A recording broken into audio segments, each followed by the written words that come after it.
உச்சக்கட்ட பயம் வந்து புதுசாக கட்சி துவங்க இருக்கிற தாவேகா தலைவர் விஜய் தங்களை வந்து சரிச்சிருவார் அப்படின்னு அவங்க உண்மையாகவே பயப்படுறாங்க. அதனால தான் பார்த்தீங்கன்னு சொன்னால் இன்னைக்கு எம்ஜிஆர் இருந்தபோது கூட இந்த அளவுக்கு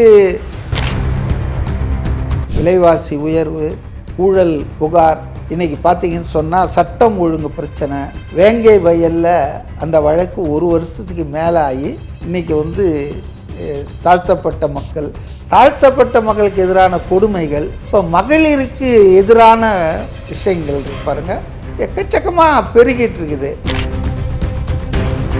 ஆளுங்கட்சிக்கு தாங்கள் திரும்பவும் வெற்றி பெறுவோம், ஆட்சிக்கு வருவோம் என்ற நம்பிக்கை இல்லை. 2 ஜனங்க வந்துங்க குடும்ப அரசியலை வந்து வெறுக்கிறாங்க. விசிகாவாக இருக்கட்டும், காங்கிரஸாக இருக்கும், இடதுசாரி கட்சிகள். இப்போ இடதுசாரி கட்சிகள் கூட நான் ஏன் சேர்க்குறேன்னா, இவங்கெல்லாம் விஜய் பக்கம் போகிறதுக்கு எந்த தடையும் இல்லை. காலம் கனியணும், சூழ்நிலை மாறணும்.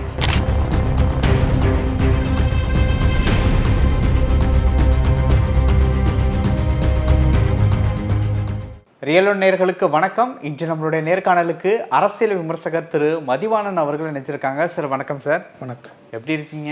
நல்லா இருக்கேன் சார். இந்த ஒரு இடத்துல இப்போ திமுக, ஏடிஎம்கே இந்த மாதிரியான கட்சிகள், பிரதான கட்சிகள் தமிழ்நாட்டில் அவங்க 2 பேர் தான். கள ஆய்வெல்லாம் 1.5 வருஷத்துக்கு முன்னாடியே ஆரம்பிச்சிருக்குது அப்படிங்கிற விஷயத்தை எப்படி பார்க்குறது? அதாவதுங்க, சாதாரணமாக சட்டமன்ற தேர்தல், நாடாளுமன்ற தேர்தல் இதெல்லாம் நடக்கும்போது அரசியல் கட்சிகள் ஒரு 6 மாதத்துக்கு முன்னாலேயே தங்களுடைய கள ஆய்வு, வேட்பாளர் தேர்வு பட்டியல் பார்க்கறது, அந்த தொகுதியில் வெற்றி வாய்ப்புகளுக்கு எல்லாம் பார்க்கறது சகஜம்தான். ஆனால் 3 மாதத்துக்கு முன்னால் தான் இறங்குவாங்க. இந்த 6 மாதம் சொல்கிறது அண்டர் கிரவுண்டில் பண்ணுவாங்க, பொதுவெளியில் எதுவும் தெரியாது. ஆனால் 3 மாதத்துக்கு உள்ள நல்லா எல்லாருக்கும் பப்ளிக்காக தெரியும். பிரச்சாரங்கள், அப்புறம் வேட்பு மனுக்கு முன்னால் வேட்பாளர்கள் நேர்காணல்லாம் நடத்துவாங்க கட்சி அலுவலகத்தில். அப்போ தேர்தல் சம்பந்தமான பணி, அது சட்டமன்ற தேர்தலாக இருந்தாலும் சரி, நாடாளுமன்றத்தில் ஒரு 90 நாளைக்கு முன்னால், அதாவது தேர்தல் அறிவிப்பு வருவதற்கு 90 நாளைக்கு முன்னால் ஆரம்பிச்சிருவாங்க. அதுதான் நான் பார்த்துருக்கிறது. ஆனானப்பட்ட மக்கள் செல்வாக்கு மிகுந்து 3 முறை முதலமைச்சரான எம்ஜிஆர் அவர்கள் முதலமைச்சராக இருந்தபோது கூட, ஆளுங்கட்சியாக இருந்தபோது கூட, திமுக ஒரு 13 வருஷம் எதிர்கட்சியாக இருந்தாங்க. அப்போ கூட பார்த்திங்கன்னா அன்றைக்கு கட்சியினுடைய திமுகவுடைய தலைவராக இருந்த கலைஞர் கருணாநிதி அவர்கள் ஒரு 3 மாதத்துக்கு முன்னால் தான் தேர்தல் பணியை எப்போதும் போல் துவக்குவார், 3 முறை தோற்ற பிறகும். ஆனால் இன்றைக்கு பார்த்திங்கன்னா ஆளுங்கட்சியினர் பண்ணுற இதெல்லாம் தயாரிப்பெல்லாம் பார்த்தா உண்மையிலே அவங்க ரொம்ப பயந்து போயிருக்காங்க, அச்சப்படுத்திருக்காங்கன்றது தான் எனக்கு தோணுது. ஏன்னா நமக்கு தேர்தல் வர இன்னும் 17, 18, 16 மாதம், 1.5 வருஷம் இருக்குது. 3.5 வருஷம் தான் முடிஞ்சிருக்கு. இவங்க வந்து ஜனவரி மாதம் 26ஆம் தேதி, அதாவது 26வது வருஷம் 2026 ஜனவரியில் தை மாதத்துக்கு அப்புறம் தொடங்க வேண்டியதை 25 தைக்கு முன்னாலே தொடங்கிட்டாங்க.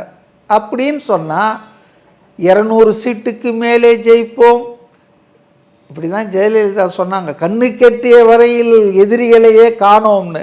எல்லாம் பின்னால் இருந்தாங்க, அந்த அம்மா பின்னால், துரோகிகள், எதிரிகள்லாம். அதனால் அப்படி சொன்னாங்க. அவங்க என்ன ஆச்சு? அதனால் மோடி 400க்கு மேல்னு சொல்லி இப்போ 272 அறுதி பெரும்பான்மை கூட கிடைக்காம இப்போ 2 கூட்டணி கட்சிகளோட ஆட்சி நடத்திட்டுருக்காரு. ஆக ஜனங்களை இவங்க என்ன நினைக்கிறாங்க? ஜனங்களை வந்து ஏதோ இவங்க சொல்கிற இந்த பொய் பிரச்சாரம், ஊடகங்கள், மீடியாவெல்லாம் கைவசம் வச்சுக்கிட்டு டெய்லி பார்த்தீங்கன்னா உங்களுக்கு ஊடக விவாதங்கள் என்ன, இவர் இந்த கூட்டணி சேருமா, இது பலமாக இருக்குது, மூளை செலவை பண்ணுறாங்க, பிரெயின் வாஷிங் பண்ணிகிட்ருக்காங்க. ஆனால் ஜனங்க ரொம்ப புத்திசாலிங்க. தமிழ்நாடு ஜனங்க இருக்காங்களே, நாடாளுமன்ற தேர்தலுக்கு யாருக்கு ஓட்டு போடணும், சட்டமன்ற தேர்தலுக்கு யார் ஓட்டு போடணும்னு ரொம்ப பகுப்பாய்வு செய்து ஓட்டு போடுவாங்க. படிக்காதவங்க தான். இந்த ஒரு இடத்துல இவ்வளோ காலத்துக்கு முன்னாடியே வந்து இந்த மாதிரியான விஷயங்கள் இறங்குனதுக்கு காரணம் விஜய் தானா? இது வந்துங்க உள்ளங்கை நெல்லிக்கனி மாதிரி. இன்றைக்கி வந்துங்க அதிமுகவை பார்த்து பயப்படல திமுக. புரியுதுங்களா? இல்லை வேறு எந்த கட்சி இருக்குது பாஜகவை பார்த்து பயப்படுதா? இல்லை, அவர் பாவம் சர்க்கஸ் கட்டு காட்டிகிட்டு இருக்காரு, சாட்டை அடியெல்லாம் அடிச்சுக்கிட்டு. அவரெல்லாம் சும்மா தன்னை பிரதானப்படுத்தி கொள்ள வேண்டும், தான் உண்மையான எதிர்க்கட்சி என்று ஊடக வாயிலாக ஒரு பிக்சரை கிரியேட் பண்ணோன்றதுக்காக அண்ணாமலை எல்லா சாகசத்தையும் பண்ணிகிட்ருக்காரு. ஸோ திமுகவை பொறுத்தவரையில் இன்றைக்கி அது 2 விஷயத்துக்கு தான் பயப்படுது. ஒன்று, தங்கள் கூட்டணியில் இருக்கிற யாரும் வெளியே போயிடுவாங்களோ, வெளியே போயிடக்கூடாது.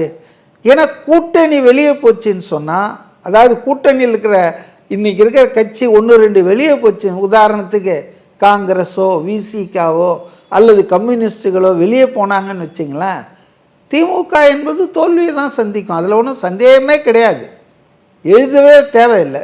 ரெண்டாவது அவங்க பயப்படுறது என்னென்னா, இந்த சிறுபான்மை இருக்காங்களே, மைனாரிட்டிஸ், அவங்க ஒரு 12-13% இருக்காங்க, முஸ்லீம், கிறிஸ்டியன்ஸ், இது மாதிரி. இப்போ இந்த வாக்குகள் தங்களை விட்டு போவிடுமோன்னு பயப்படுறாங்க. இந்த 2 பயம் இருக்குது. உச்சக்கட்ட பயம் புதுசாக கட்சி துவங்க இருக்கிற தாவேகா தலைவர் விஜய் தங்களை சரிச்சிருவார் அப்படின்னு அவங்க உண்மையாகவே பயப்படுறாங்க. அதனால தான் பார்த்தீங்கன்னு சொன்னால், இன்றைக்கி எம்ஜிஆர் இருந்தபோது கூட இந்த அளவுக்கு முன்னேறி 1.5 வருஷத்துக்கு முன்னால் பிரச்சாரம், கள ஆய்வு. இப்போ பாருங்கள், முதலமைச்சர் ஒவ்வொரு மாவட்டமாக கள ஆய்வுக்கு போகிறேன்னு சொல்லி கட்சி வேலையை தான் பார்த்துட்ருக்காரு. பேர் என்னவோ கள ஆய்வுன்னு கவர்மெண்ட் செலவில் போய் கவர்மெண்ட் வேலையை 1 மணி நேரத்தில் முடிச்சுட்டு, அதுக்கப்புறம் அவர் மாவட்டம் நிர்வாகி வட்டம் எல்லாம் உட்காந்து எலெக்ஷன் வேலையை தான் பார்க்குறாங்க.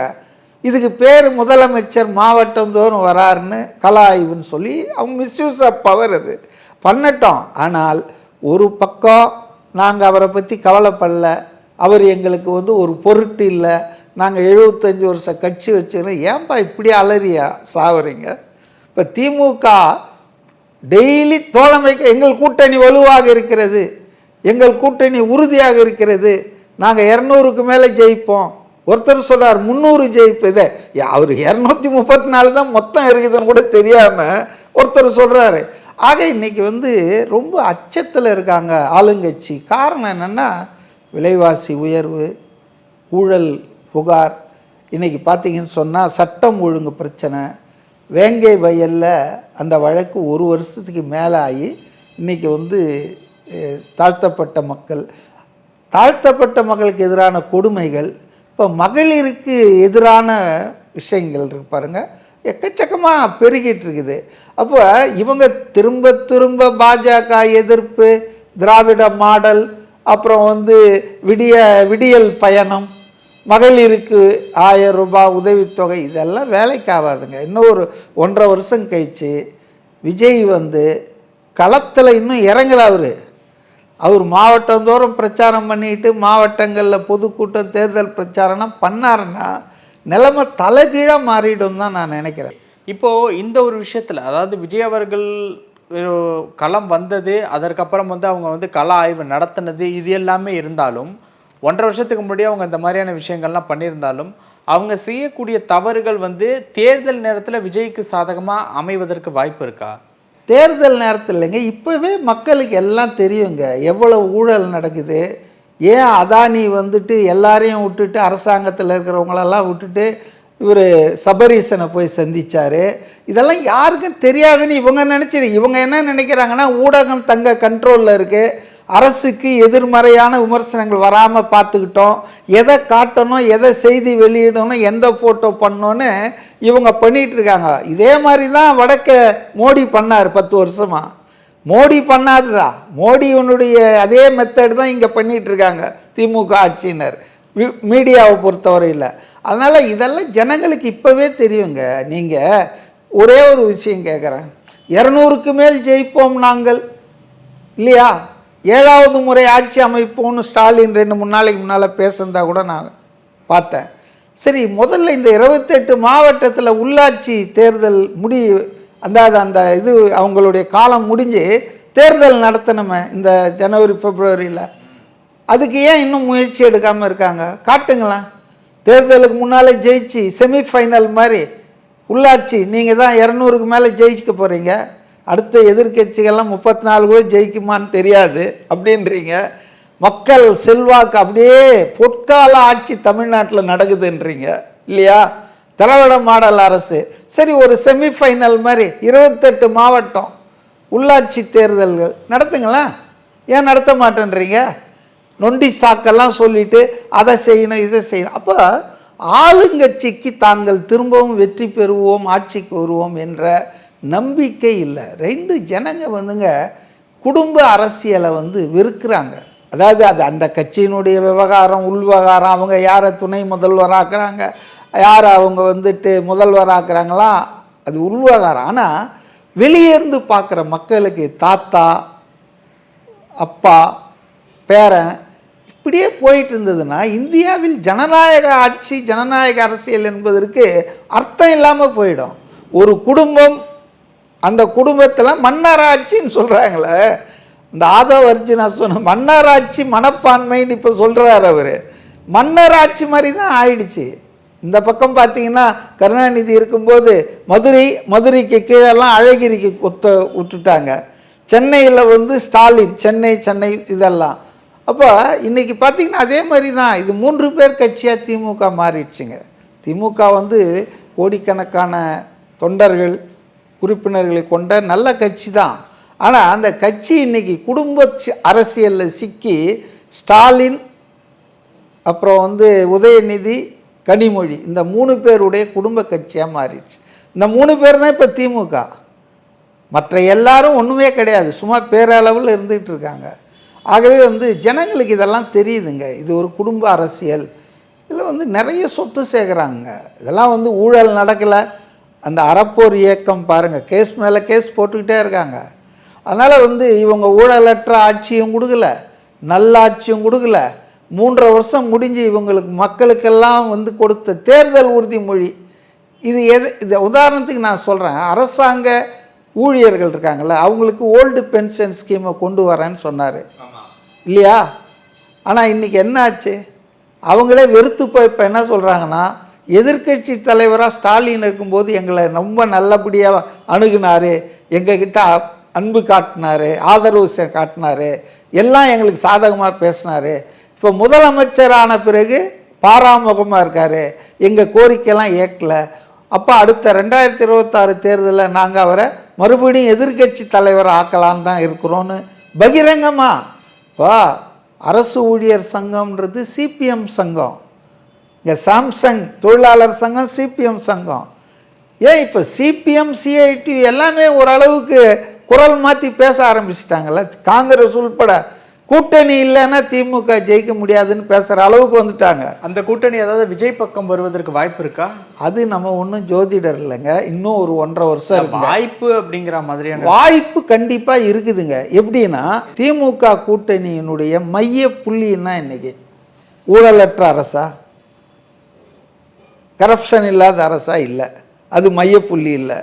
அப்புறம் என்ன மக்கள் நல அரசா, அது ஒன்றும் மையப்புள்ளி இல்லை. மையப்புள்ளினா பாஜக எதிர்ப்பு, அதாவது மதவாத எதிர்ப்பு. இதுதான் காங்கிரஸை, கம்யூனிஸ்டுகளை, விசிகா போன்ற கட்சிகளை அந்த கூட்டணியில் கட்டி வச்சிருக்கு. இப்போ விஜயை பாருங்கள். விஜய் என்ன, விஜய் ரொம்ப தெளிவாக அவருடைய மாநாட்டில் சொல்லிட்டாரு. என்னன்னு சொன்னார்? கொள்கை எதிரி, ஐடியாலஜிக்கல் எனிமி பாஜகன்ட்டார். முடிஞ்சு போச்சா? அப்போ காங்கிரஸுக்கு என்ன பிரச்சனை விஜயோட சேரதில்ல? விசிகாவுக்கு என்ன பிரச்சனை விஜயோட சேரதில்ல? அம்பேத்கரை எந்த திராவிட கட்சியும் தங்களுடைய 50 தலைவர்களில் ஒருவராக பண்ணல. அம்பேத்கரை பற்றி ஒரு நான் தலித்து, விஜய் ஒரு நான் தலித்து. அவர் அம்பேத்கரை தன்னுடைய மாபெரும் தலைவர்கள் 5 பேரில் ஒருத்தர்னு சொல்லியிருக்காரு. காமராஜரை சொல்லியிருக்காரு. காங்கிரஸுக்கு என்ன கசகுதா? என்னைக்காவது சொல்லுவாங்களா திமுக காமராஜரையும் அம்பேத்கரையும்? அவங்க பெரியார், அண்ணா, இதாங்க, அப்புறம் கலைஞரை சொல்லுவாங்க. அப்போ விசிகாவாக இருக்கட்டும், காங்கிரஸாக இருக்கும், இடதுசாரி கட்சிகள். இப்போ இடதுசாரி கட்சிகள் கூட நான் ஏன் சேர்க்குறேன்னா, இவங்கெல்லாம் விஜய் பக்கம் போகிறதுக்கு எந்த தடையும் இல்லை. காலம் கணியணும், சூழ்நிலை மாறணும். இப்போ தொடர்ந்து போராட்டம் நடந்துகிட்ருக்கு. சாம்சங்கில் தொழிற்சங்க போராட்டத்தை பற்றி பார்த்துருப்பீங்க. அந்த போராட்டம் என்ன ஆச்சு? தோல்வியில் தான் முடித்தாங்க. ஏன்னா தமிழ்நாடு அரசு ஒரு ஆர்கியூமெண்ட் வைக்குது, நாங்கள் வெளிநாட்டு நிறுவனங்களெல்லாம் கஷ்டப்பட்டு வர வைக்கிறோம். At what cost? கஷ்டப்பட்டு நீங்கள் வர வச்சு உள்நாட்டில் இருக்கிற முதலாளிக்கு கொடுக்குற சலுகை கூட நீங்கள் உள்நாட்டில் இருக்கிற முதலாளிக்கு சலுகை தர்றதில்லை, வெளிநாட்டிலேருந்து வர்றவனுக்கு சலுகை மேல் சலுகை தரீங்க. தொழிலாளரை அவன் சீப் லேபர்னு வரான் இந்தியாவுக்கு. அப்போ இங்கே தொழிற்சங்க உரிமைகள் இல்லாமல் கூலிகளாக கொத்தடிமையாக மாற்றணுமா? ஓகே சார், நிறைய விஷயங்கள் சொன்னீங்க. நேரத்துக்கு ரொம்ப நன்றி. வணக்கம்.